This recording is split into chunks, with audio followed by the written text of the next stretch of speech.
messieurs, bonsoir et merci de suivre la télévision du Burkina. Le traditionnel Conseil des ministres s'est tenu ce mercredi 23 novembre. Au palais de Kossiam, il a été décidé que 4500 tonnes d'engrais seront acquis au titre de la campagne 2016-2017. Une mesure qui devrait rassurer le monde agricole qui, lui, peut témoigner des effets néfastes des changements climatiques. Les patients, eux, ne sont pas du tout rassurés. Nous sommes au deuxième jour de la grève menée par les travailleurs de la santé humaine et animale. Dans les artères de la capitale, ils ont marché ce matin pour dénoncer les conditions de travail qu'ils jugent précaires et une fois de plus interpeller le gouvernement quant à la satisfaction de leur plateforme revendicative. Le Conseil des ministres s'est donc réuni ce jour et parmi les mesures à retenir, il y a celle-ci, l'acquisition de 4500 tonnes d'engrais. Le Conseil a approuvé l'appel d'offres pour cette acquisition qui compte pour la campagne agricole 2016-2017. Précision, Souleymane Sanou, Ruth Biniwatara. Au cours du Conseil des ministres, le gouvernement a pris un décret en vue de résoudre les dommages d'expropriation causés par l'aménagement de la section urbaine RN04. Il s'agit de la voie qui jouxte donc le parc Banwego, allant dans l'hôpital Yalgado jusqu'à l'échangeur de l'Est. Il y a donc un certain nombre d'expropriations qui sont nécessaires, notamment parce que ça touche des domaines privés. Et le Conseil a marqué donc son accord pour que ce projet soit déclaré d'utilité publique afin donc que les dédommagements puissent se faire. La campagne agricole 2016-2017 se prépare dès à présent et pour ce faire, le gouvernement a marqué son approbation pour l'appel d'offres portant acquisition de 4500 tonnes d'engrais, le MPK et le DAT. Des mesures ont également été prises pour parer aux besoins d'ingénieurs hydrologues pour le compte du ministère de la Santé. Le Conseil a marqué son accord pour le recrutement de 8 ingénieurs hydrologues pour être formés donc dans un institut 2016-2018. Il faut savoir qu'aujourd'hui au niveau du ministère de l'eau, nous n'avons que 2 ingénieurs hydrologues et un qui part à la retraite à la fin de l'année. Le Conseil a marqué son accord pour la naturalisation de 84 personnes conformément aux dispositions du Code des personnes et de la famille. Il a également adopté le plan quinquennal 2017-2021 des foires régionales afin de permettre une meilleure valorisation des produits locaux. Il s'agit donc de doter les régions de 10 structures de marché. Sur la situation qui prévaut actuellement au sein des structures sanitaires, le ministre de la Communication espère une solution de sortie de crise à l'issue de la rencontre tripartite entre le ministère de la Fonction publique, le ministère de la Santé et l'Union d'action syndicale. Une rencontre prévue pour ce jour. Et pendant ce temps, à l'hémicycle, les députés de la 7e législature ont présenté leur plan stratégique 2016-2020. Les partenaires techniques et financiers invités à l'examiner ont pu y découvrir un plan organisé autour de 6 programmes déclinés en 18 projets. La présentation de ce plan avec nos reporters Roger Kam et Nathalie Sawadoko. Faire de l'Assemblée nationale burkinabé une institution forte, moderne, innovante, accessible et au service des populations, c'est la vision du Parlement affichée dans son plan stratégique 2016-2020. Un plan stratégique présenté ici aux partenaires techniques et financiers. Nous avons élaboré ce plan pour reconstruire les compétences législatives, en commençant bien sûr par le renforcement des capacités de l'Assemblée nationale, la mise à jour des principes démocratiques et surtout la liaison avec les populations que nous représentons. Et nous avons bâti autour de 6 axes programmatiques 18 projets. 18 projets qui vont permettre à l'Assemblée nationale d'avoir une plus grande visibilité, d'avoir une grande capacité de contrôle de l'action gouvernementale et surtout une capacité à se lier aux populations par une communication permanente. C'est une première et pour les partenaires techniques et financiers, c'est une occasion pour eux de démontrer leur solidarité avec l'Assemblée nationale pour la consolidation de la démocratie au Burkina Faso. C'est un travail qui s'est fait pendant une période de 7 mois, ce qui est assez exceptionnel. Et il y a 18 chantiers sur lesquels l'Assemblée va travailler. Ça va demander beaucoup de suivi afin d'atteindre les objectifs. Le gouvernement du Canada va financer l'appui du centre parlementaire, l'accompagnement, jusqu'en 2019. L'important pour ces députés de la 7e législature, c'est de pouvoir donner à partir de l'Assemblée nationale du regain à la vitalité productive du peuple burkinabé. Au deuxième jour de leur grève de 72 heures, le Sincha a battu le pavé ce matin à Ouagadougou. Les agents de santé se disent mécontents du non-respect de leur plateforme revendicative et déplorent la nature des négociations entre le syndicat et le gouvernement. Paul-David Bambara, Zoubaviel David Dabiri. Des infirmiers et sages-femmes en blouse pour revendiquer de meilleures conditions de vie et de travail. De la bourse du travail au gouvernorat du centre, ces marathoniens d'un jour ont battu le pavé afin de remettre leur message au gouverneur. Nous exigeons donc la protection des agents sur leur lieu de travail. Voilà pourquoi l'ensemble des travailleurs de la santé humaine et animale vous transmet ce jour le message. D'accord. Je prends acte du message qui m'est adressé en tant que gouverneur de la région du centre. Je vais en faire une bonne exploitation. Sur le trajet, quelques populations expriment leur regret face au durcissement des différentes positions. Sur la question du service minimum, le Sincha se veut on ne peut plus clair. Nous avons voulu manifester notre colère contre le mépris du gouvernement à notre égard. Nous avons déposé notre plateforme le 18 avril 2016 et jusqu'à aujourd'hui, on n'a pas conclu. Le Sincha dit compatir à la douleur des populations et exhorte le gouvernement à prendre les dispositions nécessaires pour une sortie rapide de crise. Et si le syndicat affirme que cette grève n'est pas dirigée contre les patients, il s'avère que le manque de soins est criard dans les centres de santé. À l'hôpital Yalgado Ouedraogo, les malades subissent cet arrêt de travail. C'est le constat fait par Moussa Ouedraogo et Nathalie Sawadogo. Nous sommes au service des urgences de l'hôpital Yalgado Ouedraogo. Ici, ce sont les agents de santé des forces armées qui assurent le service minimum. Près d'un tiers des patients ont rejoint les cliniques ou des centres de soins privés. Quant à ceux qui sont là, ils n'ont vraiment pas le choix. Je suis là il y a 9 jours aujourd'hui. Parce que la vieillesse, ça ne va pas. Actuellement, là, on chauffe. Par exemple, quelqu'un qui a eu gaz depuis 9 jours, et puis on n'a pas de médecins pour les soigner. Ce n'est pas intéressant. Comment on va faire? Je ne peux pas la prendre pour aller à la maison. Je n'ai pas l'argent aussi pour aller à la clinique. Je suis venu de Korsimoro il y a 3 jours. Les agents de santé sont en grève depuis hier, alors que mon malade ne peut pas se lever. Au service traumatologique, ce sont des stagiaires qui assurent le service minimum. Tenez, ce patient est un accidenté, il vient de Combistri. Il va sans doute souffrir le martyre pendant au moins 24 heures en attendant la reprise. L'accident était à Combistri. C'est un véhicule qui l'a couillé et puis pétiné sa pied. Donc le pied est carrément broyé. Quand ils sont arrivés, on devrait amputer le pied. Depuis là, ils ont dit que comme c'est au niveau de grève, on n'a pas eu un amputement de pied. Au service de la maternité du centre hospitalier Yalgado Ouedraogo, on retrouve des femmes enceintes souffrant de saignement génital et totalement désemparées. Je suis là il y a 17 jours. Hier, je saignais, mais je n'ai pas eu de soins jusqu'aujourd'hui. Je demande aux autorités de nous aider.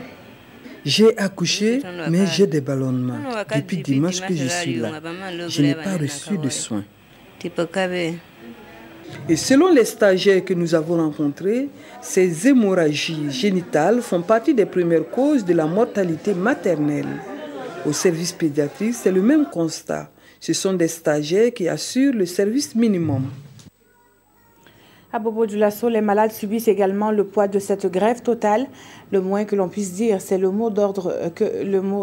mot d'ordre de grève est suivi dans les centres de santé publique. Le constat fait hier par Karim Ilboudo et Momo Nibaro. une grève de 72 heures des agents de santé sans service minimum. C'est le constat fait par exemple au centre hospitalier universitaire Sourousanou de Bobo-Dioulasso, ce mardi 22 novembre 2016. Les malades désemparés ne savent plus à quel sein se vouer. Je suis venue avec ma maman. Elle a fait un AVC. Je l'ai amenée depuis le 19. Mais avec la grève, il y a un problème de soins. Donc on est là, il n'y a pas de soins. Donc on voulait demander au gouvernement, on va faire un effort, essayer de voir les revendications que les gens de santé sont en train de demander pour essayer d'améliorer la situation. Bamoussa Ouattara est au service de réanimation avec sa sœur depuis quelques jours suite à un accouchement difficile. La situation était déjà inquiétante et avec cette grève, les soucis sont encore plus grands. Actuellement, on a un problème de retour de frère qu'on a opéré. Les enfants sont mourus. Actuellement, ça ne va pas. Jusqu'à présent, on a fait 2 cliniques pour avoir sauvé la vie. Les responsables de l'hôpital reconnaissent que la situation est alarmante, même si, dès le départ, certains services ont connu moins de difficultés. Il s'agit notamment du département de la pédiatrie où vraiment le système était vraiment bien. Aux urgences, quand même, je déplore qu'à ce niveau-là, il n'y ait pas eu de service minimum. Mais la vraie préoccupation, c'est notamment au niveau du Gomer et du département de la maternité. Et là, vraiment, la situation était déplorable. On n'a pas vu un seul agent de santé là-bas. Il en était de même du service de la réanimation, qui est un service aussi sensible où il n'y avait personne. Et il en était pareil aussi au niveau du bloc opératoire central. Si rien n'est fait dans l'immédiat, la situation pourrait s'empirer, d'où cet appel. C'est véritablement de demander de la part de nos chers collaborateurs, agents de santé là. Et certes, il y a des revendications qui sont là, bon, qui sont plus ou moins légitimes, je n'en sais rien, mais ce qu'il sait, c'est que nous devrons faire en sorte que l'intérêt supérieur du patient soit toujours sauvegardé. En plus du centre hospitalier universitaire Sourousanou de Bobo-Dioulasso, c'est un vide qui est constaté dans les centres médicaux avec antenne chirurgicale et les centres de santé et de promotion sociale au grand désarroi de la population. Des centrales syndicales du Burkina sont pour leur part attablées à en savoir plus sur le PNDS, le plan national qui devrait booster l'économie du Burkina et partant améliorer les conditions de vie des populations. La rencontre est à mettre à l'actif de la Confédération syndicale internationale et de la Fédération syndicale mondiale du Burkina. Précision, Amado Ilboudo, Vincent Kiendrabeogo. Le secteur informel doit s'organiser pour faciliter son passage dans le formel, conformément à la recommandation 204 de l'Organisation internationale du travail. C'est ce qui ressort de cette rencontre. Il s'agit pour cette journée de réflexion d'informer les centrales syndicales sur cette recommandation. Nous voyons qu'au niveau de certains syndicats professionnels comme le Tarsimal, ils cotisent, mais les autres corps, ce n'est pas certain. Donc il faut essayer de les sensibiliser, les former afin qu'eux aussi ils puissent faire des cotisations volontaires au niveau de la caisse et même au niveau de la santé pour qu'ils puissent se soigner en cas où ils sont malades. Les acteurs de ce secteur devraient aussi prendre connaissance de leur part dans la mise en œuvre du PNDS et le ministre en charge de la protection sociale d'assurer de la prise en compte des conclusions de ces travaux dans ce référentiel de développement. Tous les pays comme les nôtres à économie ferme devraient effectivement se battre pour que le secteur informel ne soit pas considéré comme un secteur anarchique et pour que progressivement tous les jalons soient posés afin que leur activité s'inscrive dorénavant dans une activité plus organisée dans le secteur formel. Cette journée de réflexion des centrales syndicales du Burkina sur la transition de l'économie informelle vers la formelle se déroule en prévision de la rencontre gouvernement-syndicat prévue en décembre prochain. L'économie de la région des Hauts-Bassins devrait connaître un bond en avant, foi d'un candidat à l'élection de la délégation consulaire. L'opérateur économique Lassine Diawara a exposé devant les acteurs du monde économique de sa région ses priorités si toutefois il est élu. Quelles sont-elles? Réponse avec Hassan Gourabou et Mireille Carole Tourma. Des élus consulaires affirment soutenir la candidature de Lassine Diawara à la tête de la délégation consulaire régionale des Hauts-Bassins. Avec un programme bâti sur 8 axes, Lassine Diawara a entre autres pour ambition de renforcer la gouvernance consulaire, la synergie entre les structures d'appui au secteur privé, la formalisation du secteur informel, l'accès des entreprises au financement. Tout est prioritaire. Donc, pendant les 5 ans, nous allons déléguer au maximum. Nous serons un levier. Il s'agit ici de jouer un rôle de leadership, d'identifier où se trouvent les potentialités pour gérer, pour accompagner. Donc, on va essayer en même temps de faire démarrer toutes ces priorités. Nous avons des compétences parmi les élus consulaires. Nous allons, si vous regardez mon programme, j'ai dit qu'on va renforcer l'administration pour voir ce que nous pouvons faire. L'élection du président de la délégation consulaire régionale des Hauts-Bassins est prévue pour le 26 novembre prochain. Le candidat Diawara dit compter sur ses partisans pour une victoire afin qu'avec l'ensemble des acteurs du domaine, il fasse des Hauts-Bassins un pôle de croissance économique. Et puis sachez que la police nationale a animé un point de presse cet après-midi même à Ouagadougou pour dénoncer des cas de fraude lors des élections consulaires du 13 novembre dernier. 3 présumés faussaires ont été présentés pour avoir utilisé de fausses procurations. Moussa Ouedraogo et Zoubaviel David Dabiré pour le compte-rendu. Il y a eu fraude aux élections consulaires du 13 novembre passé au Burkina Faso. C'est ce qui ressort de la conférence de presse du commissariat central de police de Ouagadougou. Selon le commissaire principal de police Irno Kambiré, des électeurs ont fait usage de fausses procurations, une tricherie d'une ampleur limitée. L'enquête nous a permis d'interpeller 3 individus gardés dans nos locaux et de saisir un lot de faux cachets et initiales au nom d'officiers de police judiciaire, des copies de faux diplômes et attestations. Il faut noter que sur l'ensemble donc de 9524 votants, 345 ont fait recours au vote par procuration, parmi lesquels 10 ont été jugés irréguliers du fait de la qualité des signataires. Selon le conférencier, les présumés faussaires seront passés devant le procureur du Faso près du tribunal de grande instance de Ouagadougou. Les faits qui leur sont reprochés sont contrefaçon, faux et usage de faux, faux en écriture publique et escroquerie. Et puis, nous poursuivons notre série de reportages sur le Forum international de la recherche scientifique et des innovations technologiques. Dans l'enceinte du FESPACO, nos reporters ont été séduits aujourd'hui par 2 inventions aux appellations tout aussi innovantes, le Tilg Baoré et le Reacto Cracker. À la découverte de cette technologie avec Jean-Eudes Bayala et Oumar Zomri. Avec cette invention exposée ici en miniature à la 11e édition du Forum international de la recherche scientifique et des innovations technologiques FERCIT, finit les problèmes liés au stockage des produits de récolte. Le Tilg Baoré, nom de la trouvaille de Lassane Ouedraogo, est né après 9 ans de recherche dans le domaine de la conservation des récoltes. Avant, on avait des pertes énormes. Au moment des récoltes, c'est pour dire que c'est une inondation de produits et le marché est saturé. Et vraiment, il est très difficile de vendre pour gagner quelque chose. Alors, c'est cette difficulté qui nous a amené à trouver la solution. Grâce à ça, on conserve 10 tonnes.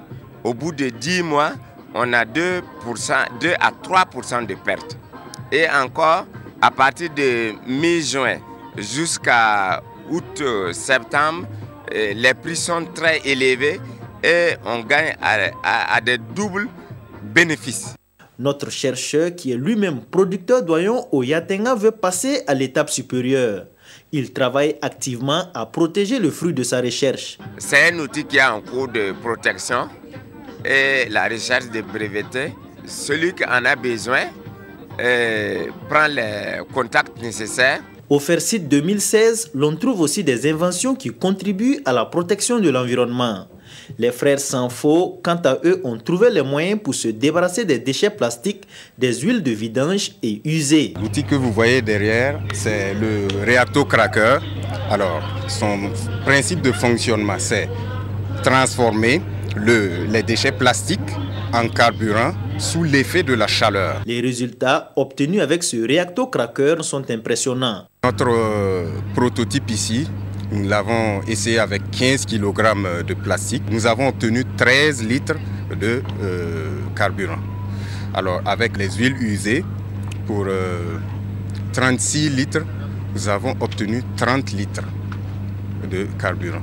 Cette invention est sans doute une des solutions aux nombreux problèmes environnementaux. Avec ce réacto-craqueur de l'entreprise Greenline Tech, la fin du péril plastique des huiles usées et de vidange est annoncée pour bientôt, mais à condition que cette invention sorte de l'étape du prototype pour être exploitée à grande échelle. Cap à présent sur Fadang Gourma, où les jeunes militants du MPP suivent une formation sur le leadership. Les valeurs qu'incarne la démocratie, les droits et devoirs d'un parti politique sont autant de thématiques abordées par les formateurs que sont le Centre international Kwame Nkrumah et la Fondation Friedrich Herbert. Amidou Lankwande, Rasmata Ouedraogo et Mahamadi Ouedraogo. Le parti au pouvoir forme ces jeunes militants et sympathisants de l'Est en vue de renforcer leur engagement politique et civique ainsi que leur connaissance en leadership dans l'alliance politique. Par cet atelier de 3 jours, le mouvement du peuple pour le progrès, MPP, entend contribuer à la construction d'une démocratie nouvelle au Burkina. Le monde est en perpétuel changement. Il faut donc avoir des formations pour que les militants comprennent que quand il y a des actions comme ça à mener, on a besoin de leadership. Et les militants doivent savoir qu'ils ont des droits, mais ils ont aussi des devoirs. Les partis amis ou frères travaillent ensemble, donc ce n'est pas une question de majorité ou de gouvernance ou d'opposition, c'est plutôt un engagement politique pour le développement de toutes les composantes de la société. Leadership des jeunes, des femmes et des anciens dans l'alliance politique, comment s'ouvrir aux exigences du monde d'aujourd'hui. C'est le principal thème qui fait l'objet d'échanges entre participants et cadres du parti au pouvoir. Nous sommes des jeunes et le jeune il est dynamique, mais il n'a pas l'expérience. Donc si j'ai l'occasion de frotter les anciens, je pense que ça va m'amener à m'aguerrir davantage. Cette formation des jeunes militants et sympathisants du MPP à Fadang Gourma est la 5e du genre après celle de Kaya. Elle regroupe une centaine de jeunes venus des 5 provinces de la région de l'Est du Burkina Faso. Voici à présent une formation qui réunit 2 corps de métier, la diplomatie et la sécurité. Elle est adressée aux futurs impétrants de l'Institut des hautes études internationales et à ceux de l'Académie militaire Georges Namoineau.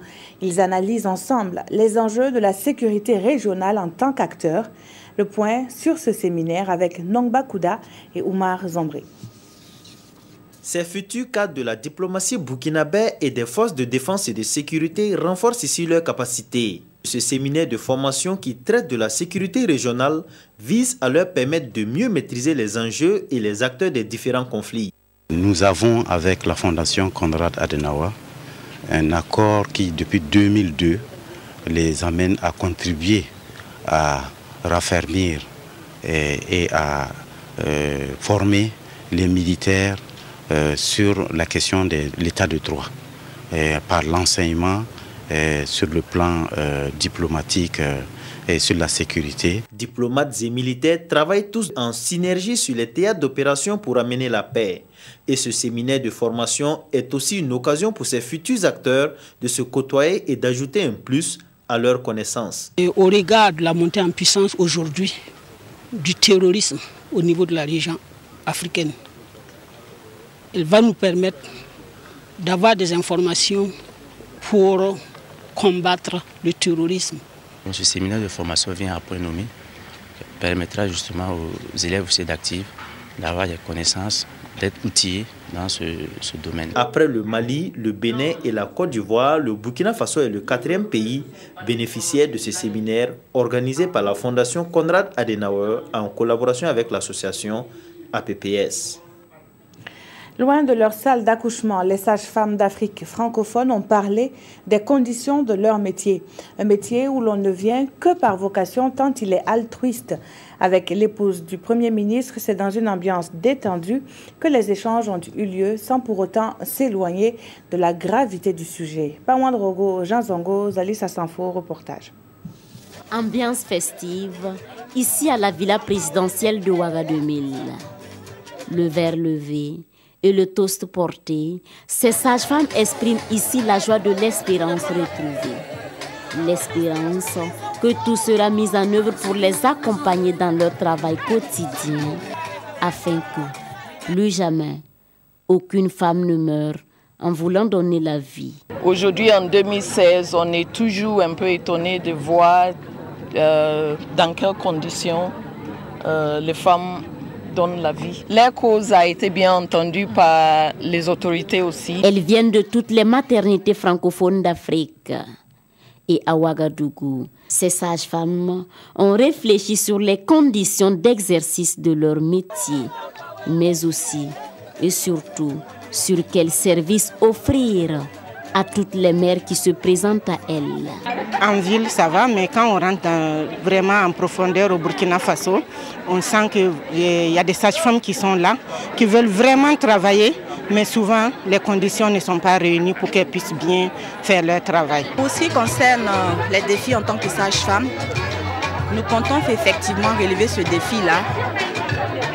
Sage-femme d'Afrique doit faire des accouchements effectivement sans décès maternel. Et c'est pour cette raison que nous sommes là. À Ouagadougou, des engagements ont été pris. Bien accompagner les femmes. Et pour la représentante de l'épouse du chef de l'État, l'engagement de tous doit être un devoir. Car là où il y a la vie, on ne badine pas. Les Ouagalais sont maintenant habitués à ce cadre qui fait saliver plus d'un. C'est parti pour une nouvelle édition du Festigrille, le festival où la grillade est le maître mot. Au-delà de l'ambiance, les acteurs de cette filière sont cette année invités à prendre conscience des exigences de leur métier. Koalen Ebié et Aruna Maré étaient à l'ouverture. Voici leur compte-rendu. Pour la 7e fois consécutive, le festival des grillades de Ouagadougou, Festigrille, remet le couvert à la Maison du Peuple. Pour ce rendez-vous, 90% des stands ont été attribués à l'autre moitié du ciel. Plus qu'une vitrine, le Festigrille se positionne aujourd'hui comme un levier de promotion de la filière élevage, selon la promotrice du festival. Tous les exposants ici présents, vous avez 200 stands, vous aurez 200 produits différents. Ils n'auront pas les mêmes goûts. C'est pour dire que ces grilleurs, ce sont des artisans. Chacun a sa technique de transformation, chacun a ses goûts. Et donc quand vous venez, vous aurez une variété de grilleurs. C'est vraiment l'occasion de venir vraiment découvrir tout ce que ces grilleurs peuvent vous offrir. La cérémonie a connu la participation de plusieurs membres du gouvernement. Pour le ministre en charge des ressources animales, l'élevage est la deuxième mamelle de l'économie burkinabé et le Festigrille est l'un des maillons de la chaîne. Elle a besoin d'accompagnement, elle a besoin de soutien pour surtout renforcer les capacités de tous les acteurs qui sont autour. Et nous, c'est notre politique, puisque comme on l'a dit, c'est bien contenu dans le programme présidentiel, c'est de produire, transformer et valoriser. Le Festigrille, 7e édition, se veut un miroir pour la prise de conscience des acteurs de la grillade quant à leur contribution dans le tissu économique. Les festivaliers ont jusqu'au 27 novembre pour savourer les mains du Festigrille. À présent, la revue de la presse nationale. Le sujet présent dans les colonnes des différents journaux n'est autre que la grève des agents de santé. Aimé Solange Guigma. La grève totale des agents publics de santé fait la polémique dans les colonnes des parutions du jour. Des hôpitaux déserts et des malades inquiets, c'est le constat de citoyens au premier jour du mouvement. Le pays, quant à lui, écrit avoir croisé des patients désemparés aux urgences médicales. Certains, se tordant de douleur faute de soins, demandent aux syndicats et au gouvernement de faire pardon pour que les services de santé reprennent. Une grève aux conséquences néfastes pour les populations souligne le quotidien, surtout en cette période de forte épidémie de dengue qui fait des victimes à longueur de journée. En tournée dans les centres de santé, le ministre de la Santé Smaïla Ouedraogo fait remarquer dans notre temps qu'il ne faut pas seulement voir les droits et ignorer les devoirs, car supprimer volontairement le service minimum et laisser mourir des patients dans les hôpitaux ne saurait être une pression sur le gouvernement, mais plutôt sur les citoyens en quête de santé, explique notre temps. Une cruauté bien difficile à comprendre, martèle-t-il. Ce journal fait observer qu'une modification des textes s'impose donc pour rendre obligatoire le service minimum en cas de grève dans le secteur de la santé, car les réquisitions ont montré leurs limites. Merci d'avoir suivi ce journal qui s'achève. Très bonne suite de programmes sur la télévision du Burkina.